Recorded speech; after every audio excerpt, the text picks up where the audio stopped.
الله أكبر الله أكبر الله أكبر لا إله إلا الله.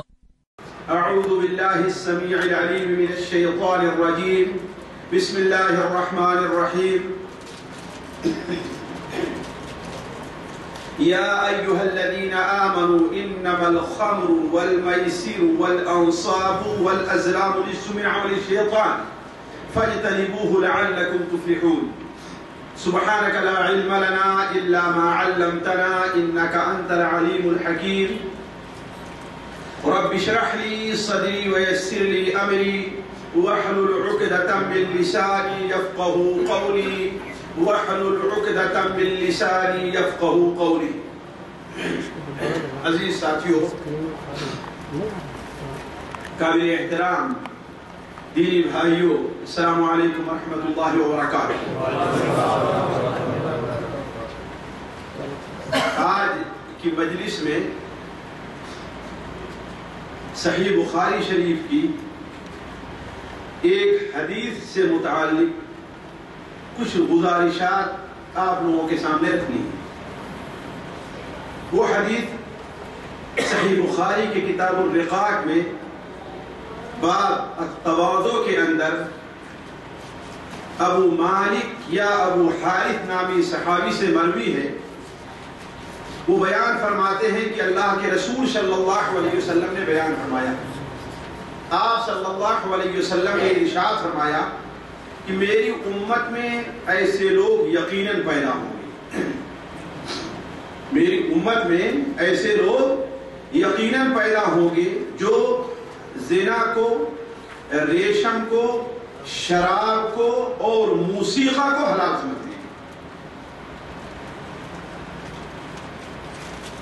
ذرا غور کریں گے، میری امت میں کچھ لوگ یقیناً ایسے پیدا ہوں گے، اور جہاں آپ صلی اللہ علیہ وسلم کسی خلاف شرع یا بری چیز سے متعلق یہ اطلاع دیں کہ قیامت سے پہلے ایسا ہوگا یا امت میں ایسی چیزیں ظاہر ہوں گی، تو اس کا مقصد آپ صلی اللہ علیہ وسلم کا یہ ہوتا ہے کہ لوگ ایسا ہونے سے بچے رہیں۔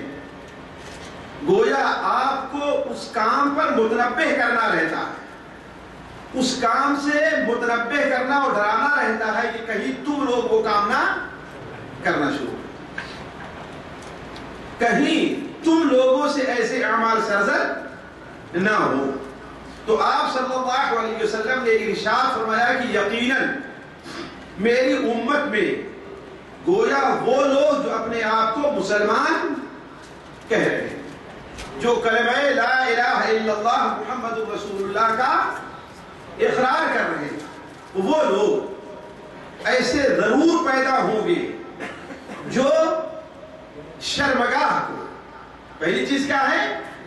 شرمگاہ کو، ریشم کو، شراب کو اور ساز و رنگ یا موسیقی کو جائز سمجھ لے گا، حلال سمجھ لے گا۔ یعنی اصل میں تو یہ چیزیں کیا ہیں؟ حرام ہیں، اللہ نے انہیں حرام قرار دیا ہے ہماری امت پر، لیکن لوگ اسے کسی حیلے سے، کسی بہانے سے، کبھی ضرورت کے تحت، کبھی اپنی مجبوری کے تحت اس کے اوپر عمل کرنا شروع کر دیں گے اور گویا اسے اپنے لیے حلال سمجھ لیں گے۔ پھر ہوگا کیا؟ ہوگا کیا؟ ایسے ہی لوگ، چونکہ اللہ تبارک و تعالی نے ایک چیز کو جب حرام کر دیا ہے، اب اسے انسان حرام سمجھ کر کے عمل کرے اور اس پر شرمندہ رہے کہ ہاں ہم سے یہ غلطی ہو جا رہی ہے، اللہ تعالیٰ سے بڑی قوی امید ہے کہ اللہ تعالیٰ معاف کر دے گا۔ اور یہاں تک اللہ تعالیٰ سے امید ہے کہ اللہ تعالیٰ اگر وہ علل اعلان نہیں، چھپ چھپ کر کے کرتا ہے، تو اللہ تبارک و تعالیٰ قیامت کے دن اس کی غلطیوں کو معاف کر۔ اور یہ بھی ہو سکتا ہے کہ اگر لوگوں سے چھپا کر کے وہ کرتا ہے، اپنے کیے پر شرمندہ ہے کہ ہم سے یہ غلطی ہو جاتی ہے، نہیں ہونی چاہیے، اللہ ہم سے اس برائی کو دور کرے، ورنہ اگر لوگ جان گئے تو کیا کہیں گے؟ مثال کے طور پر میری عادت، ہمارے کسی بھائی کی عادت یہ ہو کہ وہ فلمیں دیکھتا ہے، نیٹ کے اوپر ہے، سی ڈی لے کر کے، اور چھپ کر کے لوگوں کے سامنے ظاہر نہیں ہونے دیتا، البتہ وہ اس پر شرمندہ رہتا ہے کہ کاش کہ میں کام نہ کروں، کاش کہ میں کام نہ کروں، کسی بھی طریقے سے بچ جاؤں تو اچھا ہے، کبھی دیکھنے کا جی چاہا اور سی ڈی پلیئر خراب ہو گیا، کہا کہ اچھا ہوا کہ آج ہم اس سے بچ گئے، کہا کہ کل مجھے اگر کسی نے دیکھ لیا، پکڑ لیا، مجھے کیا کہے گا؟ اگر اس پر شرمندہ ہے تو نبی کریم صلی اللہ علیہ وسلم کا فرمان ہے صحیح بخاری شریف میں، کل امتی معافی الا المجاہرون، اللہ تعالیٰ میری امت کے تمام لوگوں کو بخش دے گا، لیکن جو لوگ سینہ زوری کرتے ہیں، دلیری سے کام لیتے ہیں، وہ بخشے نہیں، بلکہ سنن ترمذی کی روایت ہے کہ اللہ تبارک و تعالی ان برائیوں کو جس پر وہ کڑھتا ہے، چڑھتا ہے، اسے نہیں چاہتا، نفس کی کمزوری کی بنیاد پر، ایمان کی کمزوری کی بنیاد پر اس پر عمل کر لیتا ہے، تو اللہ تعالیٰ کہیں اسے نیکیوں میں نہ بدل دے قیامت کے دن۔ لیکن اگر اسے انسان اس پر دلیری دکھلاتا ہے، اعلان اس کے اوپر عمل کرتا ہے، اور اس پر عمل کرنے کے لیے ہیلے اور بہانے ڈھونڈتا ہے، نماز فجر کی نہیں پڑھی جاتی ہے، اور مولوی صاحب کہتے ہیں تو ہیلے بہانے سے اپنا کام لیتا، اور بعد میں خوش بھی ہوتا ہے کہ ہم کیسے مولوی صاحب کو دھوکہ دے دیں، ایسا ہوتا ہے کہ نہیں ہوتا؟ تو ایسے لوگ مولوی صاحب کو نہیں دھوکہ دے رہے، کس کو دھوکہ دے رہے؟ اپنے آپ کو، خود اپنے آپ کو دھوکہ دے رہے۔ تو انسان ہیلے بہانے سے اپنے لیے وجہ جواز نکال لے، اس کو اپنے لیے حلال سمجھے، یہ اللہ تبارک و تعالیٰ کے ساتھ بغاوت ہے، یہ اللہ کے ساتھ بغاوت ہے، اور ایسے ہی لوگوں سے متعلق اللہ تعالیٰ فرماتا ہے، اللہ کے رسول کا فرمان ہے کہ کل امتی معافی الا المجاہرون، اللہ تعالیٰ میری امت کے تمام لوگوں کو بخش دے گا مگر مجاہر، سینہ زوری کرنے والے، علل اعلان کسی برائی کا ارتکاب کرنے والوں کو اللہ تعالیٰ معاف نہیں کرے گا۔ تو یہ چار کام کرنے والے جو شرمگاہ کو یا زنا کو حلال سمجھ لیں گے، ریشم کو اپنے لیے حلال سمجھ لیں گے، اور جی بتائیے شراب کو اپنے لیے حلال سمجھ لیں گے، اور موسیقی کو اپنے لیے حلال سمجھ لیں گے، ان کا حشر کیا ہوگا؟ قیامت میں اللہ تعالیٰ ان کے ساتھ کیا معاملات رکھے گا؟ یہ تو بہت بات کی بات ہے۔ آپ صلی اللہ علیہ وسلم نے ارشاد فرمایا، انہی لوگوں میں سے کچھ لوگ ایک پہاڑ کے دامن میں پڑاؤ ڈالیں گے، پہاڑ کے دامن میں پڑاؤ ڈالیں گے، جیسے آج لوگ آبادیوں سے اکتا کر کے جا کر کے خیمے لگا کر کے، ہے نا، یا ہمارے اور آپ کے ملکوں میں چھٹی گزارنے کے لیے کہاں چلے جاتے ہیں؟ وادیوں میں، اور وہاں ہوٹل بنے ہوئے ہیں، ایسے گھر بنے ہوئے وہاں چلے جایا کرتے ہیں۔ تو انہی میں سے کچھ لوگ ایک پہاڑ کے دامن میں پڑاؤ ڈالیں گے، اور ان کی زندگی بالکل عیش و عشرت کی گزرے گی۔ وہ کیسے؟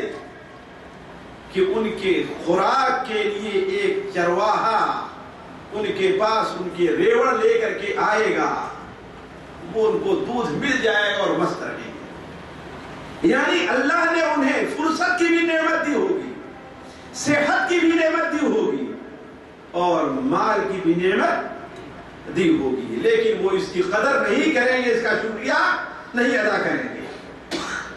پھر ہوگا کیا؟ ان کے پاس اسے دینا نہیں چاہیں گے. ٹال مٹول سے کہا کہیں گے ارے بابا کرانا دے دوں گا. اور اس سے ان کا مقصد ہوگا اسے چڑھانا، اپنے سے دور کرنا اور اسے دھوکہ دینا. حالانکہ اللہ نے تمہیں مال دیا ہے تو اس کا حق بنتا ہے کہ اس میں غریب کا بھی حصہ ہونا چاہیے. تو ہوگا کیا؟ یہ صورتحال ان کی ہوگی. وہ لوگ سوئیں گے، وہ فقیر وہاں سے واپس ہو جائے گا. اسی رات کو اللہ تبارک و تعالیٰ ان تمام لوگوں کو ہلاک اور برباد کر دے گا. وہ پہاڑ ان کے اوپر پھٹ پڑے گا. کسی کو تعجب نہ ہو کہ پہاڑ کیسے گرے گا. پہاڑ سے بسا اوقات بڑی بڑے تودے اور بڑی بڑی چٹانیں آتی ہیں جو سینکڑوں لوگوں کو ہے کہ نہیں. ابھی اللہ محفوظ رکھے پہاڑی علاقوں میں ہماری فوج کے ساتھ جو کچھ ہوا ہے کہ نہیں. برف کا تودا بڑا سا گرا، میلوں، 1 میل سے زیادہ، 3 میل سے زیادہ. لوگ کتنے ہوئے، اللہ تعالیٰ ان کی مغفرت کرے، ہے کہ نہیں. تو اس سے کسی کو تعجب نہ ہو کہ پہاڑ کیسے گرے گا. اللہ تعالیٰ ہر چیز پر قادر ہے. تو اللہ تبارک و تعالیٰ کیا کرے گا؟ انہیں ہلاک کر دے گا. رات ہی میں ان کے اوپر اللہ کا عذاب آئے گا اور پہاڑ کو ان پر ڈھا دے گا. لیکن کچھ ایسے لوگ بھی ہوں گے جو ان کی ہاں میں ہاں ملانے والے ہیں، جو انہی کے جیسے عمل کرنے والے، انہی کے ساتھی ہیں جو اس وقت وہاں پر موجود نہیں ہوں گے. اللہ تعالیٰ ان کے ساتھ کیا معاملہ کرے گا؟ اللہ کے رسول صلی اللہ علیہ وسلم کا فرمان ہے، صحیح بخاری شریف کی حدیثات میں آپ کے سامنے ہے. ہاں صلی اللہ علیہ وسلم کا فرمان ہے کہ اللہ تعالیٰ قیامت تک کے لیے ان کی شکلوں کو، ان کی صورتوں کو بندروں اور سوروں کی شکل میں مسخ کر کے رکھ دے گا. یعنی ان کی شکل کیا بن جائے گی؟ بندر اور سور کی بن جائے گی. بظاہر بھی ان کی شکل بندر اور سور کی بھی ہو سکتی ہے، اور یہ بھی ہو سکتا ہے کہ ان کی سوچ اور فکر نسلن بعد نسلن کہاں تک چلی جائے گی؟ یہی رہے گی کہ جس طریقے سے بندر اور سور کو غیرت نہیں آتی ہے، حق اور ناحق کی تمیز نہیں ہوتی ہے، برائی اور نیکی میں فرق نہیں کرتے ہیں یہ جانور، ایسے وہ شخص بھی فرق نہیں کرے. ساتھیوں یہ ایک حدیث ہے بخاری شریف کی جس کا ترجمہ بڑے اور تھوڑی سی اس کی وضاحت بڑے اختصار کے ساتھ ہم نے رکھا، جس میں آپ یہ سمجھیں کہ 4 چیزوں کا ذکر ہے. کن 4 چیزوں کا ساتھیوں؟ شرمگاہ کا، دوسرے ریشم کا، تیسرے شراب کا، اور چوتھے موسیقی کا، کہ یہ لوگ اسے حلال سمجھ لیں گے. باجا، بینڈ، یہ چیزیں جو ہیں ہے نا، ساز، یہ ساری چیزیں جو ہیں اسے حلال سمجھ لیں گے. پہلی بات تو یہ ہے کہ ان 4 چیزوں کو ایک ساتھ بیان کرنے کا معنی یہ ہے کہ یہ چاروں چیزیں امت مسلمہ کے اوپر حرام ہے کہ نہیں. دوسری بات، بلکہ اصل موضوع شروع کرنے سے پہلے ایک بات میں آپ کے سامنے یہ بھی رکھ دوں کہ کچھ لوگ جو نبی کریم صلی اللہ علیہ وسلم کے فرامین کی قدر نہیں کرتے، وہ کہتے ہیں کہ حدیث ضعیف ہے. بھائی کس نے ضعیف کہا ہے؟ امام ابن حزم نے ضعیف کہہ دیا ہے. امام ابن حزم کی اور کوئی بات نہیں مانے گی، دوسری کوئی بات ماننے کے لیے تیار نہیں ہے. البتہ وہ بات جو خواہش کے موافق ہوئی اسے مان لیا. بلکہ آج ہمارے پاکستان میں پتہ نہیں غامدی صاحب کون ہیں، ایک نہیں جاوید غامدی صاحب جن کے پروگرام بھی ٹیلی ویژن پر آتے ہیں، وہ بھی اس مسئلے کو لے کر کے کھڑے ہو گئے کہ گانا اور باجا شریعت کے اندر حرام نہیں ہے. اور جب یہ حدیث آئی تو کہتے ہیں یہ حدیث تو ضعیف ہے. کس نے ضعیف کہا ہے؟ جی امام ابن حزم نے. تو امام ابن حزم نے ضعیف کہا ہے تو کیا بس امام ابن حزم کی یہی ایک بات ماننی ہے؟ امام ابن حزم نے بہت اور چیزیں کہ اس کو آپ کیوں نہیں مانتے؟ تو اولا تو ساتھیوں پہلی یہ بات یہ ہے کہ غلط ہے. اس حدیث کو علماء نے صحیح قرار دیا ہے. جو اہل سنت و جماعت کے علماء ہیں انہوں نے اسے صحیح قرار دیا اور اس کی صحت کی ضمانت یہ ہے کہ یہ حدیث بخاری شریف میں موجود ہے. اس کی صحت کی ضمانت کیا ہے کہ یہ حدیث بخاری شریف میں موجود ہے. ایک چیز ہے یہ حدیث صرف بخاری ہی میں نہیں ہے اور اسے امام بخاری نے حضرت ابو حارث سے نہیں نقل کیا ہے بلکہ ان حضرت ابو حارث کے علاوہ اور بھی بہت سے صحابی ہیں جو ایک حدیث کو نقل کرتے ہیں. مثال کے طور پر اس حدیث کو انس بن مالک رضی اللہ عنہ نے نقل کیا ہے. چنانچہ ان کی حدیث البیہقی شعب الایمان میں ہے کہ اللہ کے رسول صلی اللہ علیہ وسلم نے ارشاد فرمایا جب میری امت 5 چیزوں کو حلال کر لے گی اور ہیلے بہانے سے اس پر عمل کرنا شروع کر دے گی تو میری امت کے اوپر تباہی تباہی ہے. لاکھ اصلاح کی کوشش کی جائے جب تک ان چیزوں سے توبہ نہیں کرتی اور چھوڑتی نہیں ہے کوئی اصلاح اس کی ہونے والی نہیں ہے. وہ 5 چیزیں کون ہے ساتھیوں؟ پہلی چیز تو ہے کہ گالی گلوچ جب عام ہو جائے. یہاں لوگ دوستی بھی گالی گلوچ دیا کرتے ہیں ایک دوسرے کو. دوسری چیز جب شراب پی جانے لگے. تیسری چیز جب ریشم لوگ پہننے لگے. اور چوتھی چیز واتخذوا القیان قیان. قیان کیا چیز ہے؟ گانے والی اور ناچنے والی لڑکیاں ہیں. آج سیڑھیوں کی شکل میں ہے موجود کہ نہیں موجود ہے کہ نہیں ہے؟ اور 5ویں چیز کیا ہے کہ مردوں سے شادی کرنے لگے جنسی تعلقات قائم کریں اور عورتیں عورتوں سے جنسی تعلقات قائم کریں. اب تو ہمارے ہندوستان پاکستان میں یہ جو ہجڑے لوگ ہیں جلوس نہیں کرتے کہ ہمیں بھی ہمارا حق ملنا چاہیے. ہے وہ صحیح کہ نہیں صحیح؟ تو ہماری امت جب یہ 5 چیز کرنے لگے گی تو حلال. ذرا غور کریں ان میں تقریباً شراب کا پینا اور گانا اور باجا اور ریشم پہننا وہ ساری چیزیں کیا ہیں اور شرمگاہ کو حلال گویا 4 چیزیں اس میں کہتے موجود ہیں. اسی طریقے سے حضرت عبداللہ ابن عباس روایت مسند احمد میں ہے. وہ بیان کرتے ہیں کہ نبی کریم صلی اللہ علیہ وسلم نے ارشاد فرمایا اس ذات کی قسم جس کے ہاتھ میں میری جان ہے. نبی کریم صلی اللہ علیہ وسلم بغیر قسم کھائے ہوئے بھی سچے. قسم کھانے کی ضرورت نہیں ہے لیکن مزید تاکید کے لیے آپ نے کیا بیان فرمایا اس ذات کی قسم جس کے قبضے میں میری جان ہے. وہ کیا؟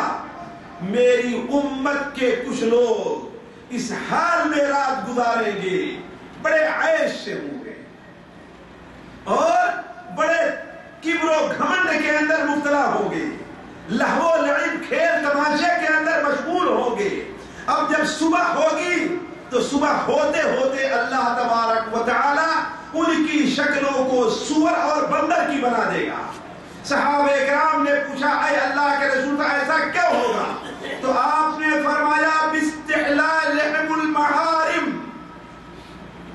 حرام چیزوں کو وہ لوگ حلال سمجھ لیں گے یا جن عورتوں کے ساتھ ملنا اللہ نے حرام کیا ہے ان کے ساتھ وہ تعلقات قائم کریں گے اور ناچنے اور گانے والیوں کو اکٹھا کریں گے. شراب پیئیں گے, سود کھائیں گے اور ریشم کا کپڑا پہنیں گے. ذرا دیکھیں تقریباً اس میں بھی وہ ساری باتیں موجود ہیں جو پہلی حدیث کے اندر تھی. تیسری حدیث حضرت ابو عمر رضی اللہ تعالیٰ عنہ کی ہے.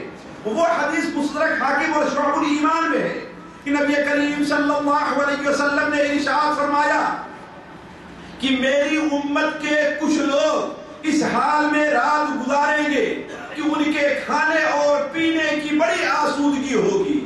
شراب بھی موجود ہوگی اور کباب بھی وہاں پر موجود ہوگا. اللہ تبارک و تعالی صبح ہوتے ہوتے انہیں سوروں اور بندروں کی شکل میں بنا دے گا. صحابہ کرام نے سوال کیا اے اللہ کے رسول ان کا جرم کیا ہوگا؟ تو آپ نے بیان فرمایا بشربہم الخمر. شراب پینے کی وجہ سے, سود کھانے کی وجہ سے, ناچنے اور گانے اور باجے والیوں کو اپنے پاس رکھنے کی وجہ سے اور ریشم پہننے کی وجہ سے اور قطع رحمی کرنے کی وجہ سے.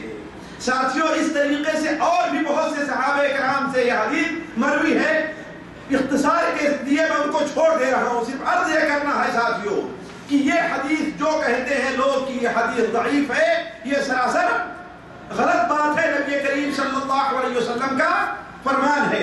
اب ہم آپ کے سامنے ان 4 باتوں کی طرف یا 5 فائدوں کی طرف آتے ہیں جو اس حدیث سے ہم نے لیا ہے.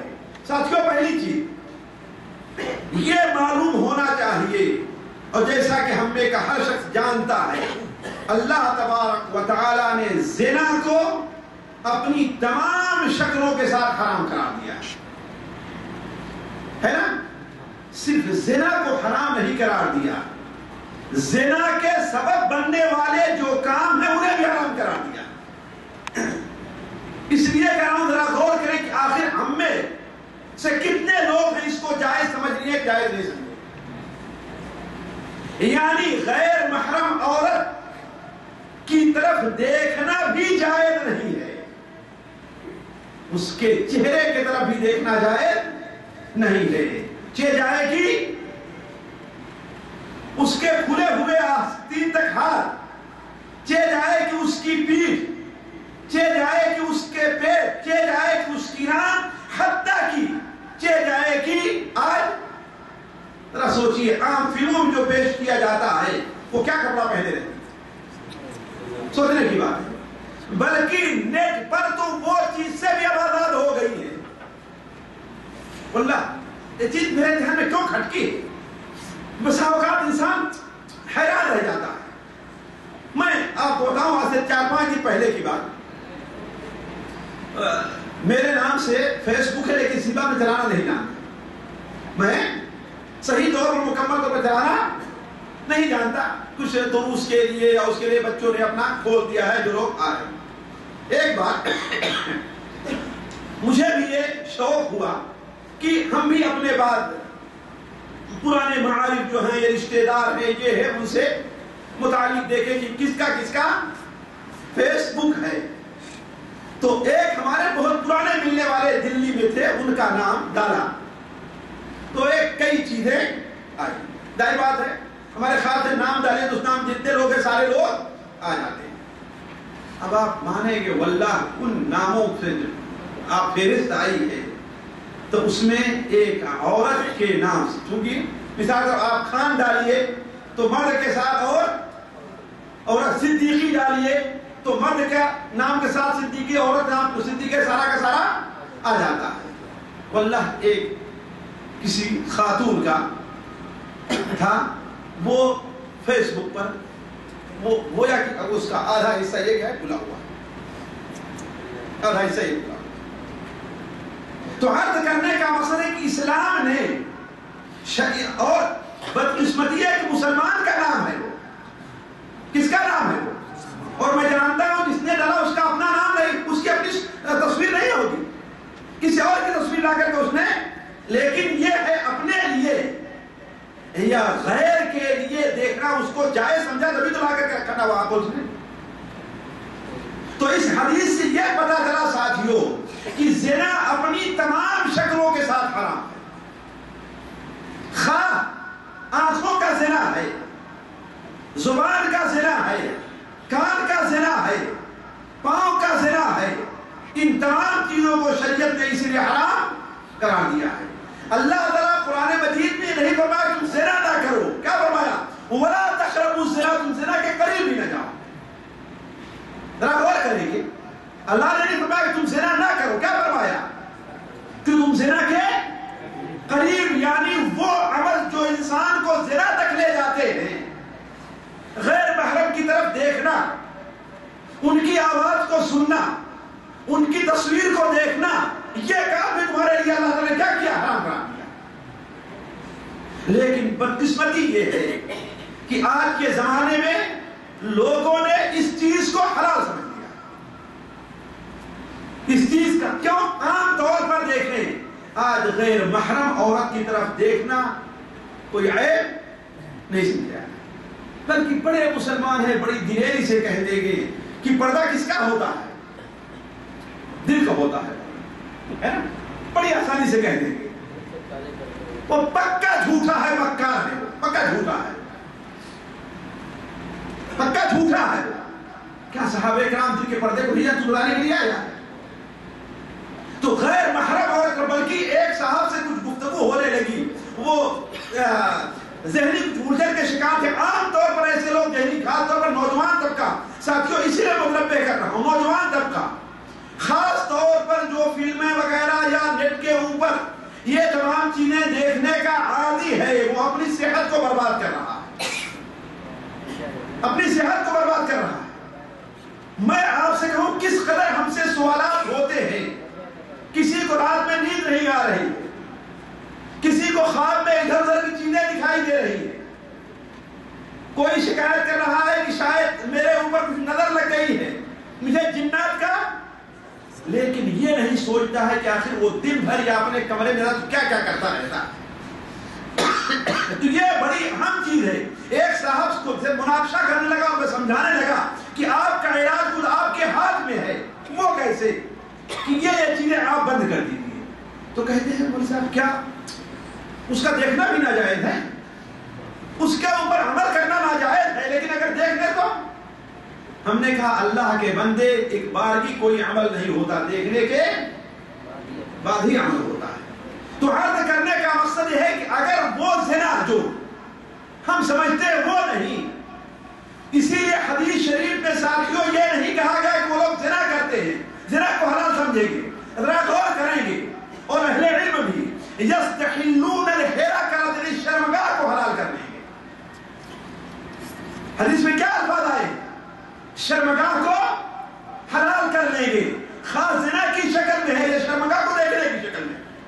آج کتنا نوجوان طبقہ ہے جو نیٹ یا فلم دوسری جگہوں میں غیر محرم عورتوں کی شرمگاہوں کو دیکھ کر کے لذت اندوزی نہیں کر رہا۔ یہ وہی چیز ہے کہ اس نے اللہ تعالیٰ کی حرام کی ہوئی چیز کو حلال سمجھ لیا، پھر بھی اس کے بعد شکایت کرتا ہے مجھے سکون نہیں۔ ذرا سوچے کہیں اس کے اوپر وہ عذاب نہ آ جائے جس عذاب کا ذکر اللہ تعالیٰ نے اس حدیث کے اندر کیا ہے۔ اور میں سمجھتا ہوں کہ سب سے بڑا عذاب یہ ہوگا کہ انسان حق اور ناحق کی تمیز کو ہو گئے، حرام کو حرام اور حلال کو حلال نہ سمجھے، یہ سب سے بڑا عذاب ہوگا۔ پہلی چیز ہوئی۔ دوسری چیز جو اس حدیث کے اندر بیان کی گئی ہے وہ کیا ہے؟ ریشم ہے۔ آپ لوگ جانتے ہیں کہ ریشم مردوں کے اوپر حرام ہے، عورتوں کے لیے حلال کیا۔ سنن ابو داؤد میں، مسند احمد میں اللہ کے رسول صلی اللہ علیہ وسلم کا فرمان ہے، آپ صلی اللہ علیہ وسلم نے ایک ہاتھ میں سونا لیا اور ایک ہاتھ میں ریشم لیا، آپ نے فرمایا یہ دونوں میری امت کے مردوں پر حرام اور میری امت کی عورتوں پر کیا ہے؟ یہ حلال ہے۔ الا یہ کہ بعد بیماریوں کی صورت میں ریشم کو اللہ تعالیٰ نے مثال کے طور پر کسی کو خارش کی بیماری ہے، عام کپڑا پہننے سے اسے بڑی تکلیف ہوتی ہے، تو وہ فخر کے طور پر رہی، بلکہ کس لیے؟ بطور علاج کے پہن لے رہا، بطور مجبوری تو اس کے لیے علماء نے، بلکہ حدیث شریف کے اندر اجازت موجود ہے۔ میں اس موضوع طرف آگے نہیں زیادہ تفصیل میں نہیں جاتا۔ تیسری چیز شراب کی حرمت ساتھ۔ بدقسمتی سے آج یہ چیز ہمارے نوجوانوں میں یہاں نہیں تو ہمارے ملکوں میں، ہمارے نوجوانوں میں یہ چیز پھیلتی جا رہی ہے، غیر قوموں کی تقلید میں، اور بلکہ وہ لوگ جو ہمارے ملکوں سے یورپ کا سفر کر رہے ہیں، جہاں ہر جگہ بازار پیدر آزاد ہیں لوگ، ہے کہ نہیں؟ وہاں یہ چیز ہمارے لوگ، بلکہ کل ایک صاحب کینیڈا سے آئے ہوئے تھے، ان سے ملاقات ہوئی، انہوں نے کہا کہ ہمارے ملکوں اور یہاں سے گئے ہوئے نوجوانوں کی حال بہت بری ہے ماشاءاللہ۔ کچھ نوجوان ہیں کہ تعجب ہوگا آپ دیکھیں گے کہ وہاں کینیڈا سے آیا ہے اور ماشاءاللہ ایسے داڑھی اور اتنا متقی پرہیزگار، لیکن عمومی طور پر جو نوجوان جا رہا ہے وہ کیا ہے؟ وہ شراب کے اندر، اور لڑکی ان دو چیزوں بڑی بری طریقے سے مشغول ہو جاتا ہے۔ تو شراب کو اسلام نے کیا کیا ہے؟ حرام کیا ہے۔ اب اسے حلال سمجھ لیا جائے، تہذیب سمجھا جائے کہ آج کی تہذیب ہے کہ شراب پی جائے، خاص طور پر وہ لوگ جن کے علاقے غیر مسلموں سے ہیں، جن کے تعلقات یا ان کی دوستی ان کی ہے، چاہے کمپنی کی شکل میں ہو کسی اور شکل میں ہو. اب 15-20 ہیں وہ پیتے ہیں, اگر وہ نہیں پیتا تو کیا سمجھتے ہیں؟ اپنے کو سمجھتا ہے, ہمیں لوگ کیا کہیں. لہذا نہ چاہتے ہوئے بھی وہ پی رہا ہے, جبکہ اسلام کے اندر شراب کو 10 اعتبار سے ملعون قرار دیا گیا ہے. میں آج حدیثیں آپ کے سامنے تصویر نہیں رکھتا. اور شراب کو اسلام میں تمام برائیوں کی جڑ کہا گیا ہے, تمام برائیوں کی جڑ کہا گیا ہے. اس لیے اللہ تعالیٰ نے شراب کو حرمت قرآن مجید میں صراحت کے ساتھ نازل کی ہے. بلکہ مجھے ایک حدیث یاد آئی جو سنن طبرانی وغیرہ حضرت عبداللہ ابن عمر سے ہے, وہ بیان کر کے میں موضوع سے آگے بڑھتا ہوں کہ حضرت ابو بکر صدیق رضی اللہ تعالیٰ عنہ, حضرت عمر فاروق رضی اللہ تعالیٰ عنہ اور دیگر صحابہ کرام وفات نبوی کے بعد ایک جگہ بیٹھے اور سوچنے لگے کہ سب سے بڑا گناہ کون ہے. لہذا شرک کے بارے میں کوئی شبہ نہیں ہے. بعد کے عام جو گناہ ہیں, خاص طور پر جو ترک سے, واجبات کے ترک سے نہیں بلکہ محرمات کے فعل سے تعلق رکھتے ہیں. کسی نے کہا یہ ہے, کسی نے کہا یہ ہے, کسی نے کہا یہ ہے, لیکن کوئی آدمی کوئی یقینی بات نہیں کہہ سکتا. لہذا لوگوں نے حضرت عبداللہ ابن عمر کو حضرت عبداللہ ابن عمرو ابن عاص کے پاس بھیجا کہ جاؤ شاید ان کے پاس کوئی علم ہو.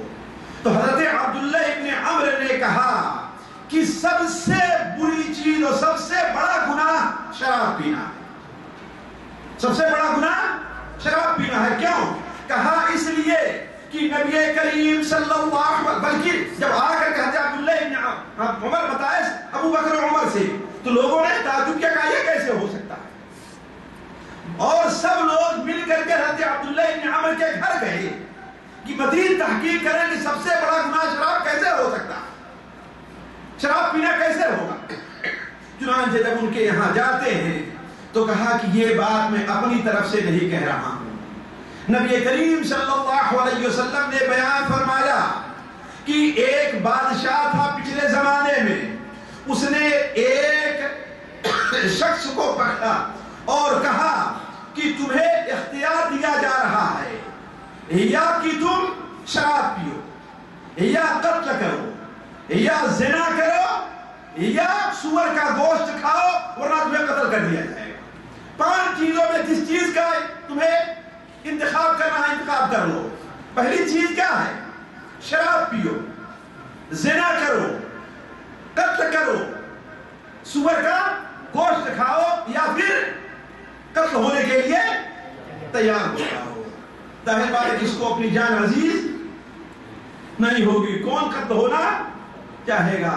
اس نے کہا زنا کروں یہ تو بہت بڑی, کسی معصوم کو میں قتل کروں یہ تو بہت بڑی چیز ہے, اور میں سور کھاؤں یہ بہت عظیم بات ہوگی. لہذا شراب ہلکی چیزیں لاؤ, میں شراب کو پی لیتے ہیں. لیکن شراب کی ایک مقدار متعین تھی. آپ سے بیان فرمایا کہ جب اس نے شراب پیا ہے تو باقی جو کام تھے سارا کام کر گیا,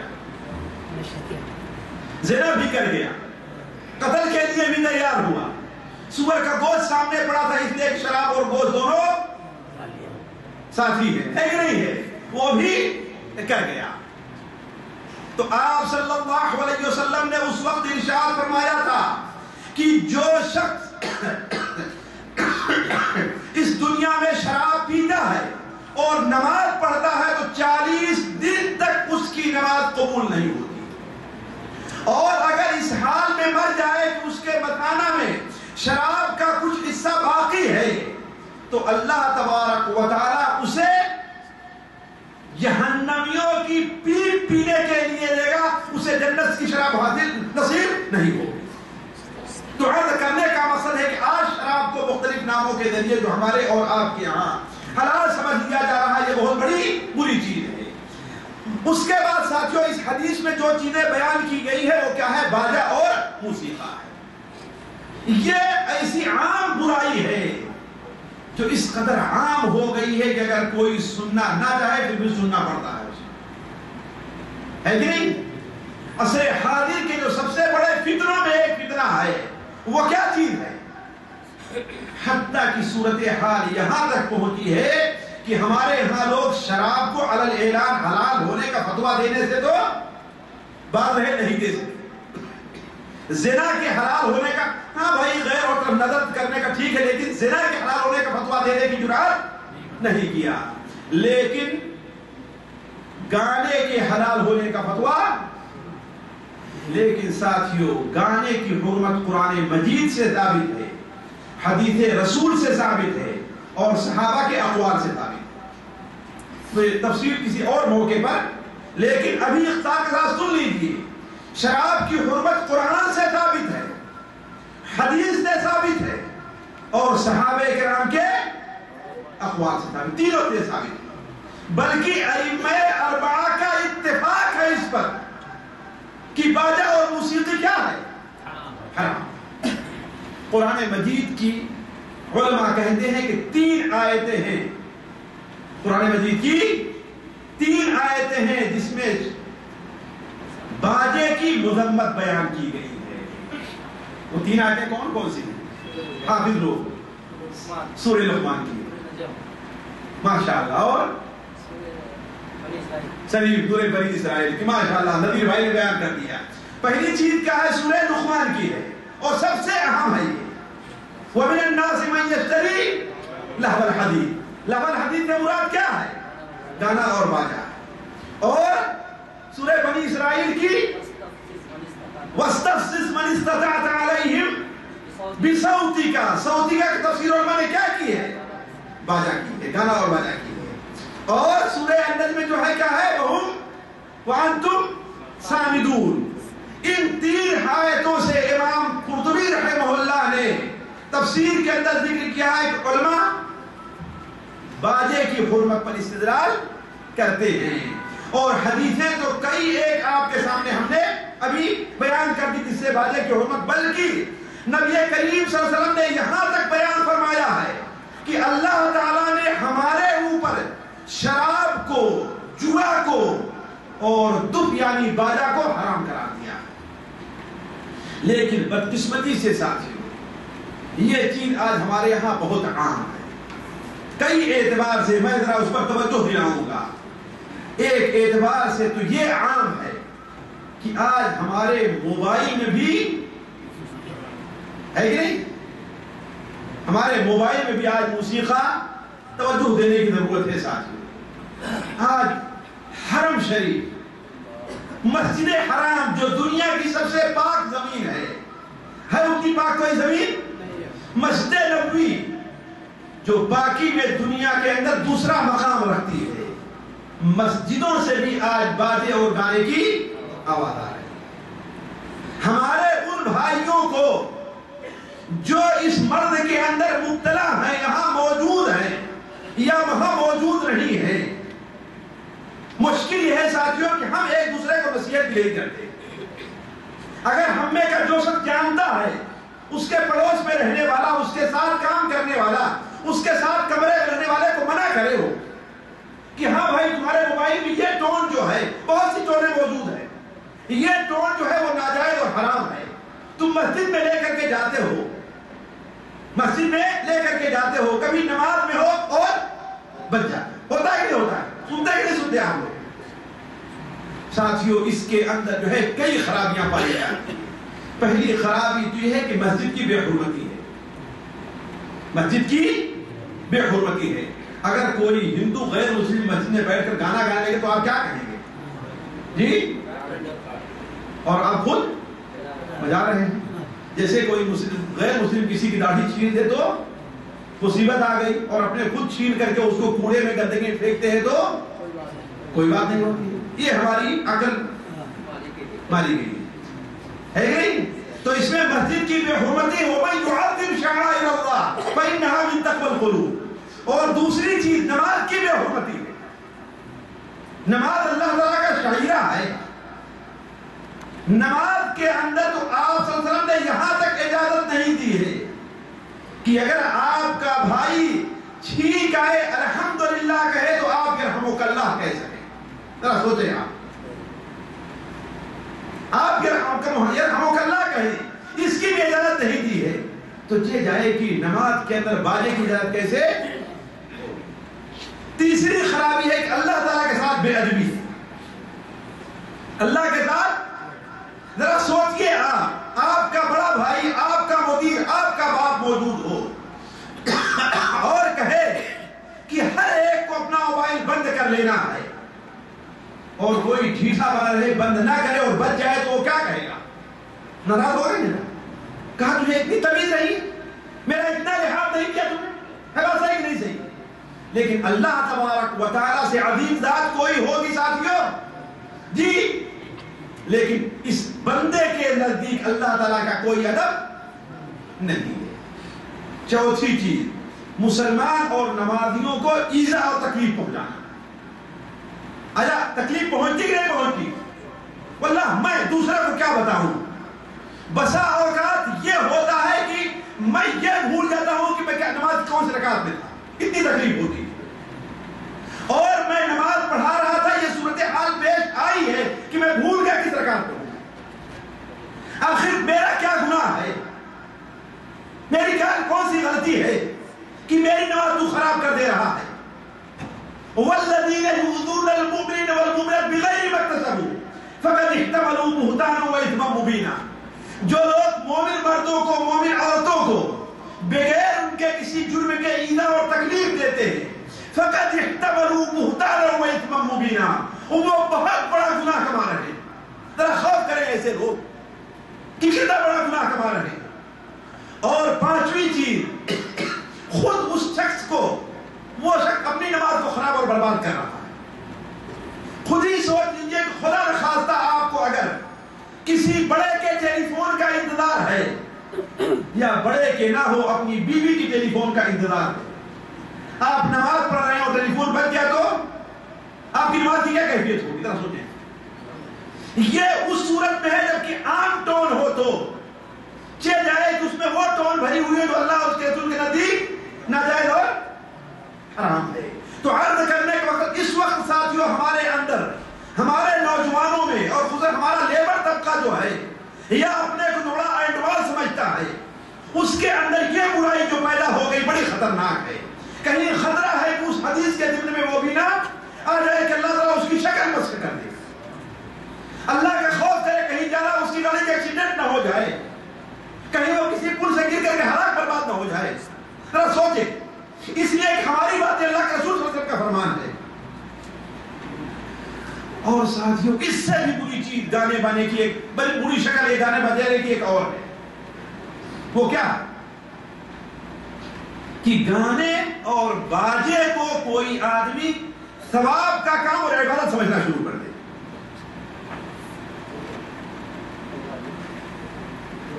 ہے کہ نہیں؟ پوری شریف بن گئی ہے. بھلا بتائیے، اللہ کے رسول جسے حرام قرار دے رہے ہیں اسے ثواب اور عبادت کا کام سمجھا جا رہا. حلال کو حرام، بلکہ میں کہتا ہوں گندے فلمی گانے اور غزل یہ اگرچہ حرام ہے لیکن اس کا سننا اس کے مقابلے میں کم گناہ ہے قوالی کے مقابلے میں. کیوں؟ اس لیے کہ قوالی کے اندر اول اس کو آدمی سنتا ہے تو حرام سمجھ رہا ہے، لیکن قوالی کو حلال سمجھ. آج شاید بھی کوئی قوالی بغیر باجے کے نہ ہے کہ نہیں. اور عجیب ہے اس میں لوگوں کو خود بھی اٹھ کر کے ناچنا اور حال آنا شروع ہو جاتا ہے کہ نہیں. عورتیں جو حال آنا شروع ہو گیا ان کے بال بھی آپ لوگوں نے دیکھنے کا مطلب سنا تو ہوگا ہے کہ نہیں. ایسا ہوتا ہی نہیں ہوتا. اس لیے کہ شیطان وہاں پر حاضر. کبھی صحابہ کرام میں سے بھی کسی کو حال آیا ہے؟ ذرا سوچیں، کسی کو آیا؟ تو کہنے کا مطلب ایک چیز. دوسری چیز آپ غور کر لیں اور سوچ لیں، جتنے لوگ قوالی اور خاص طور پر آج کل کی جو قوالی ہے باجے کے ساتھ اس کے عادی ہیں، خواہ کسی مجلس میں سننے کے عادی ہوں یا اپنی گاڑیوں میں سننے کے عادی ہوں، وہ اللہ تعالیٰ کے ذکر سے غافل رہتے ہیں. قرآن کو سنتے آپ کم پائیں گے، ایسے لوگوں کو قرآن پڑھتے آپ کم دیکھیں گے. ہے بات صحیح نہیں صحیح؟ اور آخری چیز اس کے اندر جو غلو پایا جاتا ہے اس میں جو غلو کا معنی کیا ہے؟ یعنی کسی چیز کو اس کے مقام سے آگے ہٹ کر کے بیان کیا جا رہا ہے. جس طریقے سے قوالی جو گائی جاتی ہے، میں اس کو پڑھنا نہیں کہتا، قوالی گانا جو گائی جاتی ہے، اس کے اندر کس طریقے سے بزرگوں کے بارے میں، اللہ کے رسول کے بارے صلی اللہ علیہ وسلم کے بارے میں غلو سے کام لیا جاتا ہے کہ نہیں؟ جیسے آپ لوگوں کو شاید سنایا ہو، ایک صاحب قوالی سنانے لگے کہ میں ایک لاہور سے چلا اور ایک بس پر بیٹھا تھا، تو بس پر جو ہے قوالی خاص طور پر وہ بڑے ہوشیار ہوتے ہیں، وہ ایسے گانا چلاتے رہیں گے، لیکن ہم جیسے کسی آدمی کو دیکھیں گے تو کیا کریں گے؟ وہ قوالی لگا دیں گے، ہے کہ نہیں؟ سمجھتے ہیں کہ لوگ جو ہے قوالی کو، تو کہا کہ قوالی لگا دیا اس نے، اور قوالی میں کہتا ہے کہ مدینے کی گلیوں میں عجب ہم نے دیکھا، مدینے کی گلیوں میں عجب ہم نے دیکھا، بغیر عین کے ایک عرب ہم نے دیکھا. ذرا سوچیں آپ لوگ، مدینے کی گلیوں میں عجب ہم نے دیکھا، بلا عین کے ایک عرب ہم نے دیکھا. یعنی کیا دیکھا؟ عرب سے عین کو ہٹا دیا کیا بن جائے گا؟ رب بن جائے گا. مدینے کی گلیوں میں کیا دیکھا ہے ہم نے؟ رب دیکھا. نعوذ باللہ من ذالک. ذرا سوچیں آپ، آخر غلو ہے کہ نہیں غلو ہے؟ عرض کرنے کا مقصد ہے قوالی کے اندر جیسا کہ آپ لوگ جانتے ہیں ساری خرابیاں ہیں. آخری بات جو اس سلسلے میں حدیث سے متعلق ہے، اس حدیث سے حیلہ سازی کی مذمت ہوتی ہے. یعنی ایک چیز جس کو اسلام نے حرام قرار دیا ہے، اس کو کسی بہانے سے انسان حلال کر دے، کسی بہانے سے انسان حلال کر دے. یہ ایسی چیز ہے ساتھیوں جس پر اللہ تعالیٰ کا غضب پہلے بھی نازل ہو چکا ہے اور بعد میں بھی نازل ہوا ہے اور ہوتا رہے گا. کیوں؟ نبی کریم صلی اللہ علیہ وسلم کا وعدہ ہے. پہلے کب نازل ہوا ہے ساتھیوں؟ بنو اسرائیل پر، یاد ہے نا؟ اصحاب سبت پر اللہ تعالیٰ نے ان کی حیلہ سازی کی وجہ سے کیا بنا دیا تھا؟ انہیں کتے اور بندر. تو کیوں؟ اس لیے کہ حیلے اور بہانے سے اللہ کی حرام کی ہوئی چیز کو انہوں نے حلال سمجھا. اسی طریقے سے بنو اسرائیل پر اللہ تعالیٰ نے چربی کو حرام قرار دیا. تو وہ کیا کرتے تھے؟ چربی کو پگھلاتے تھے، بیچتے نہیں تھے. پگھلا کر کے چمڑے وغیرہ پر، کشتی وغیرہ پر لگا کر کے بیچا کرتے تھے. ویسے چمڑا بیچو، اس کی قیمت 10 دینار ہے مثال کے طور پر. چربی لگا دیا تو اس کی قیمت کیا ہے؟ اس بہانے سے بیچنے لگے تو اللہ تبارک ان کے اوپر لعنت بھیجی ہے. جیسا کہ صحیح بخاری شریف میں ایک اللہ کے رسول صلی اللہ علیہ وسلم نے ارشاد فرمایا، قاتل اللہ الیہود، اللہ تعالیٰ کی لعنت ہو یہودیوں پر کہ اللہ نے ان کے اوپر چربی کو جب حرام قرار دیا تھا تو انہوں نے اسے پگھلایا اور لکڑی اور چمڑے میں لگا کر کے اسے بیچنا شروع کیا تو اللہ نے ان کے اوپر لعنت بھیجی. اسی طریقے سے ساتھیوں ہمارے یہاں بعض چیزیں ہیں جو حیلے اور بہانے سے حلال کر لی گئی ہیں.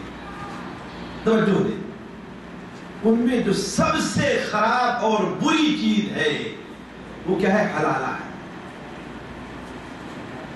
حلالہ جانتے ہیں نا کہ نہیں؟ سنا حلالہ کا نام؟ حلالہ کرتے کراتے ہی نہیں کرتے. مولوی لوگ بھی کرتے ہیں بھائی، جی ہوتے ہی رہتے ہیں.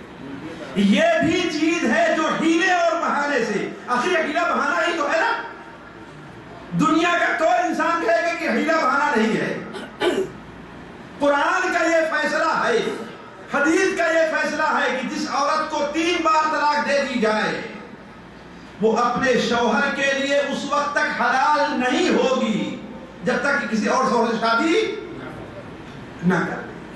لیکن یہ بتائیے، آج تک آپ نے سنا ہے کسی سے شادی کی جاتی ہے کہ چلو ٹھیک ہے تم میری بیٹی سے شادی کر لو اور 2 دن کے بعد چھوڑ دینا؟ شادی کیوں کرتا ہے؟ گھر بسانے کے لیے نا، گھر بسانے کے لیے.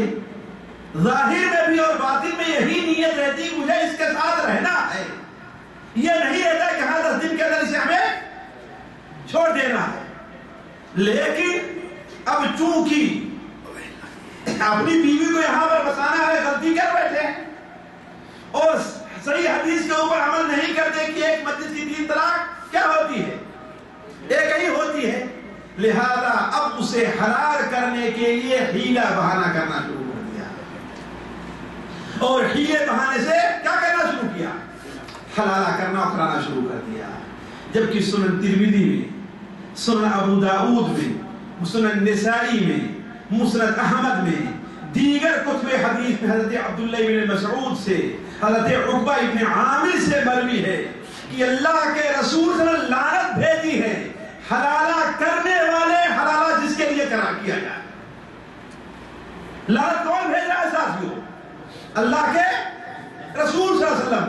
اب آپ کی غیرت گوارا کرتی ہے تو اللہ تعالیٰ کے رسول کی لعنت کے مستحق بنیے آپ، نعوذ باللہ من ذلک. تو کہنے کا مطلب کہ ہمارے اور آپ کے ہاں حیلہ سازی کی ایک بڑی عام چیز کیا چل چکی ہے؟ وہ حلالہ ہے. اور دوسری چیز کیا ہے؟ آج ہم حیلہ اور بہانے سے سود کو بھی حلال کر لیے. سود کو بھی ہم نے اولا تو سود کا نام کیا رکھا ہے ہمارے بینک والے؟ فائدہ رکھا ہے نا. سود کہتے ہی نہیں، نفع اور نقصان ہے نا، وہ ہم نے رکھ لیا. اور دوسری چیز، سود ہم بیمہ کے نام سے کھا رہے ہیں، انشورنس کے نام سے کھا رہے ہیں، دوسری چیزوں کے نام سے ہم سود کھا رہے ہیں. حالانکہ سود کو اللہ تبارک و تعالیٰ نے قرآن مجید میں اتنا بڑا جرم قرار دیا ہے کہ جو شخص سود کو نہ چھوڑے گویا اللہ کے ساتھ اس کا اعلان جنگ ہے. لیکن آج ہمارے یہاں تو عرض کرنے کا مقصد ہے کہ حیلے بہانے سے کسی چیز کو حرام کرنا، یہ اگر کسی چیز کو حرام سمجھتے ہوئے انسان کرتا ہے تو اس سے بڑا جرم ہے، جس کا نتیجہ کیا نکلا؟ اس حدیث میں جیسا کہ بیان کیا گیا کہ اللہ تبارک و تعالیٰ نے ان کی شکلوں کو ہی بدلا اور ان کے اوپر عذاب نازل کیا. ساتھیوں، یہ چند باتیں تھی اس حدیث سے متعلق، بخاری شریف کی حدیث ہے. اللہ تعالیٰ سے دعا ہے کہ اللہ تعالیٰ ہمیں اور آپ کو زنا سے، شراب سے، سود سے، ہر قسم کی برائیوں سے محفوظ رکھے. اللہ تعالیٰ ہمیں اور آپ کو حیلہ سازی سے، حیلے بہانے سے بچائے. اللہ تعالیٰ ہمیں اور آپ کو نبی کریم صلی اللہ علیہ وسلم کی سنت پر اور آپ کے فرامین پر عمل کرنے کی توفیق عطا فرمائے. سبحانک اللہم و بحمدک اشہد ان لا الہ الا انت استغفرک.